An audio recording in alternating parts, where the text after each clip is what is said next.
Only believe. That's the words of Jesus many times in the New Testament. Not believe and complain, not believe and pray on it, not believe and worry about it, not believe and etc., etc., etc.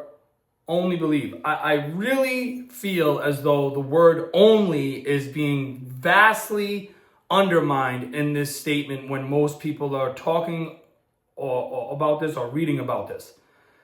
Only believe is a massive statement. That means only believe that you'll be healed. Only believe that you'll be made whole.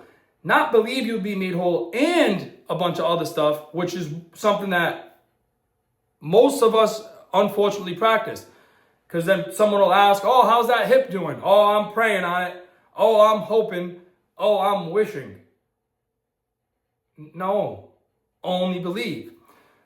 So we got this word only being undermined, being ignored almost. And everyone's just focusing on, oh, Jesus said to believe. No, he said only believe. Not believe and worry. Not believe and complain. Just believe fully.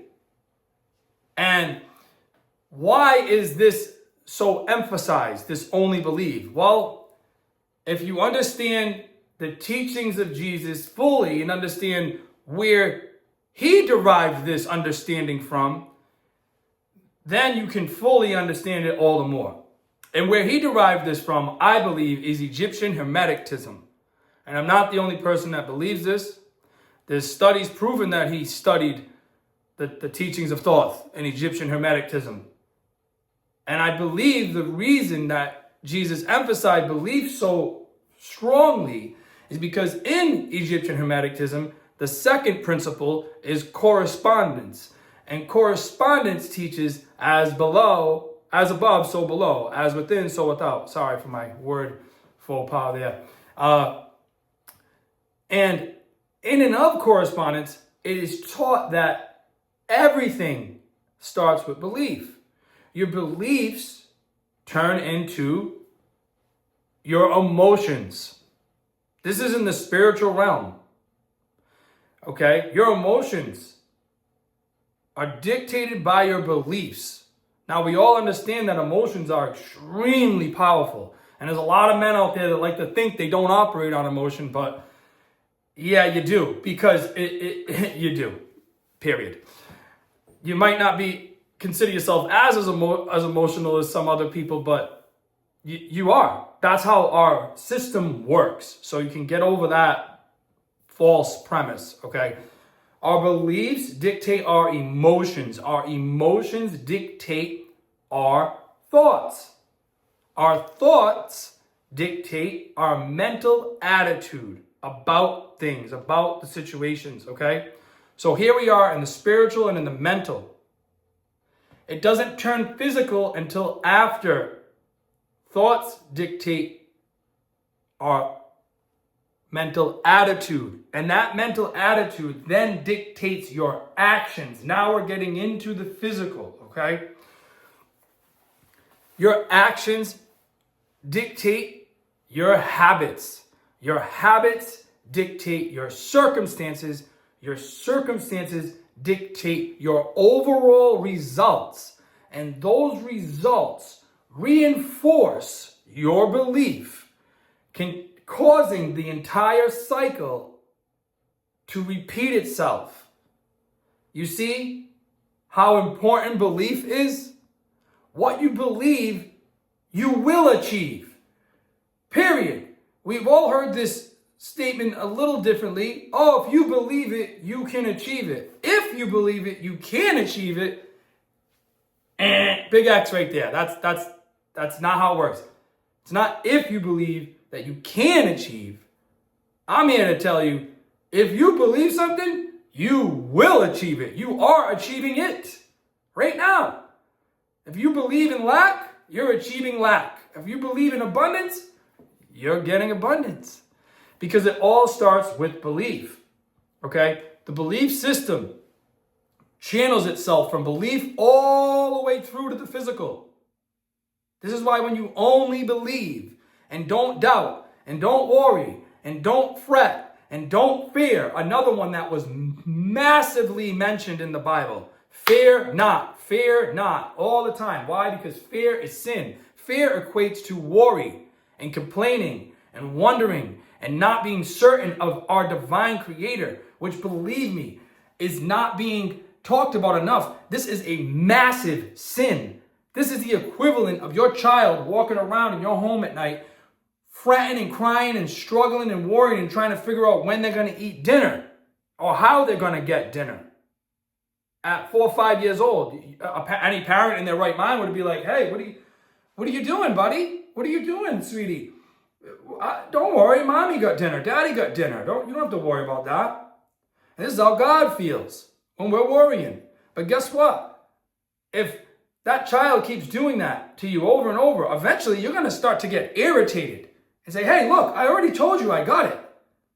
And if they keep not believing, it's in your nature for you to eventually say, you know what? How about I let you go without for a little bit, and then you can see how much I'm providing. And this is exactly how it's all working between us and God. We're wondering why our prayers aren't being met and answered. It's all you. It's all your doubts, all your complaining, all your worrying, all your wondering, all your fearing. Remove all fear. Take all fear, bunch it up, throw it in the trash. Every time fear comes in, start thinking positive thoughts. Start giving gratitude to God for your current circumstance. This is the secret to happiness. Continual gratitude to the divine for your circumstances. Find the silver lining, thank God all day, and you will be in a better place. Back to the belief system, okay? Believe turns all the way from spiritual to mental and to physical. So what you believe is the most important thing. We act on our beliefs. We respond on our beliefs.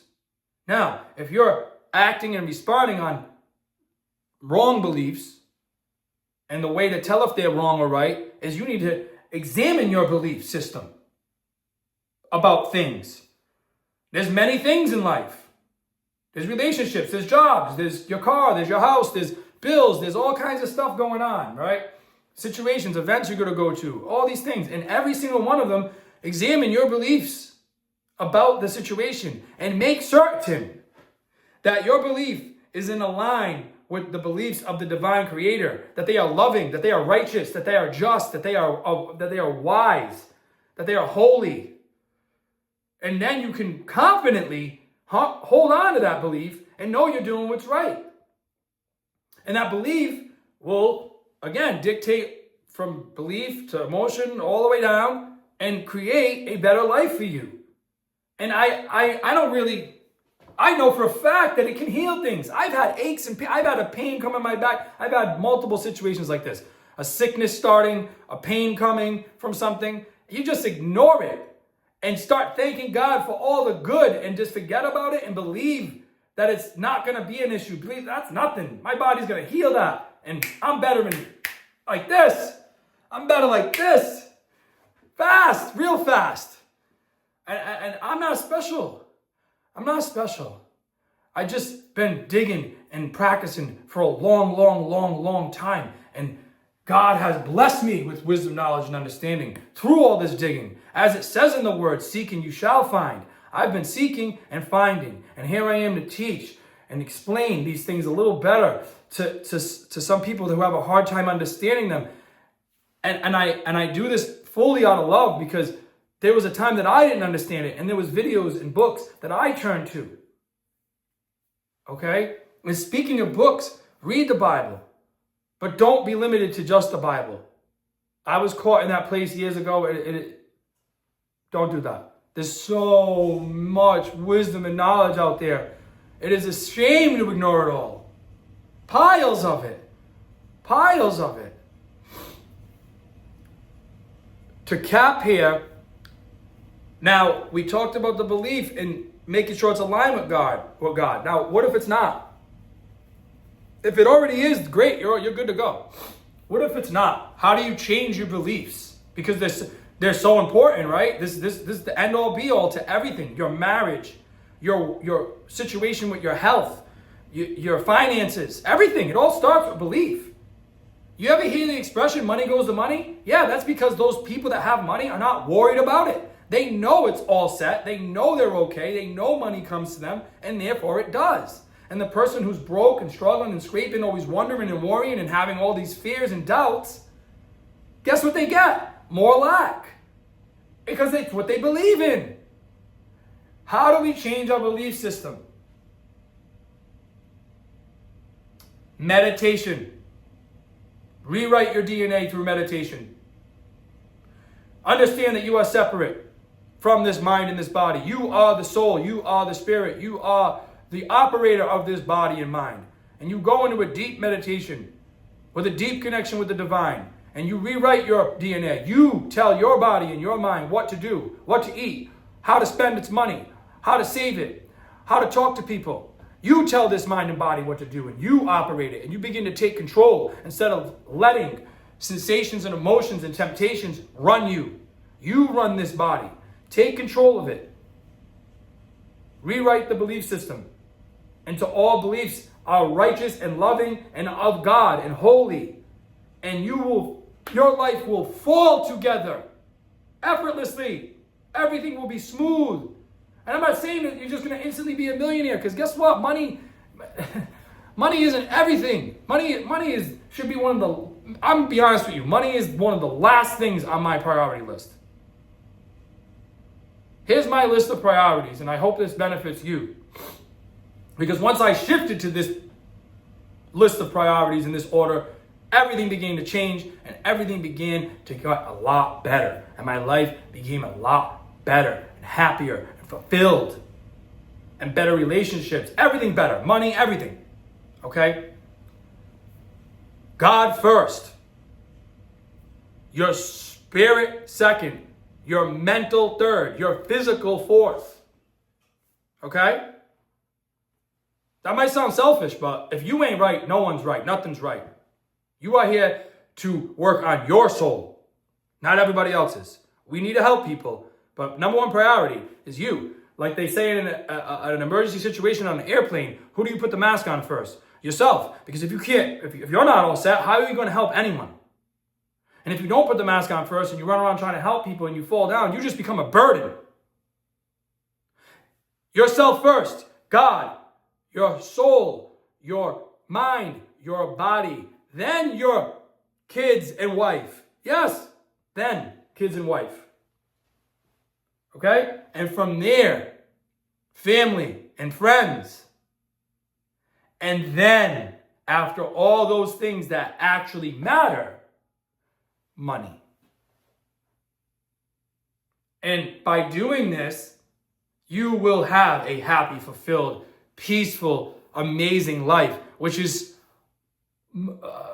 astronomically more valuable than money. Because right now, as we speak, at this very moment, there are millions of millionaires all over the world that are as miserable as you could than you can even imagine. More miserable than you can imagine. They have no spiritual relationship with God. They're unhealthy spiritually, unhealthy mentally, going to therapists, taking pills, unhealthy physically, not in shape, not eating the right foods.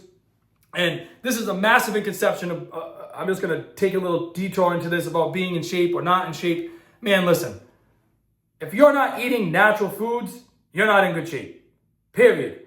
Taking powders and supplements and getting all big and jacked and ego, that ain't healthy. You're destroying your joints. You're destroying your liver. You're destroying your kidney with all that garbage you're putting in. Eat natural foods. Do body weight exercises. Stretch. Move around. Focus on mobility. Focus on longevity. Not ego. You people that live like that. I used to be there when I was younger. That's not healthy. You're convincing yourself that you're healthy. That's not healthy. The only thing that's supplying a healthy amount of energy to is your ego. Period. Change your belief system. Change your life. Get in tune with the divine and have a proper belief system. Now, I covered a lot of things in this video. I kind of went off the topic a little bit, but I'm sure it was very valuable to all of you. I love being here, sharing and helping and teaching the things that I have had questions about and learned over years of digging and studying. And I am grateful to be able to have this platform, to be able to even spread this and teach this, because I understand what it's like to be stuck in the dark. And it feels amazing to come out of it and to be in the light. And I stand here before you as a person who is far from perfect. I slip into the darkness from time to time. However, I've been learning and learning more and more to quickly and more quickly and more quickly climb out of it, and to seldomly go there, to stay far from it. Shun evil. Shun darkness. Stay in the light. Peace, love, and happiness to all, and have a blessed, blessed day. Love you guys.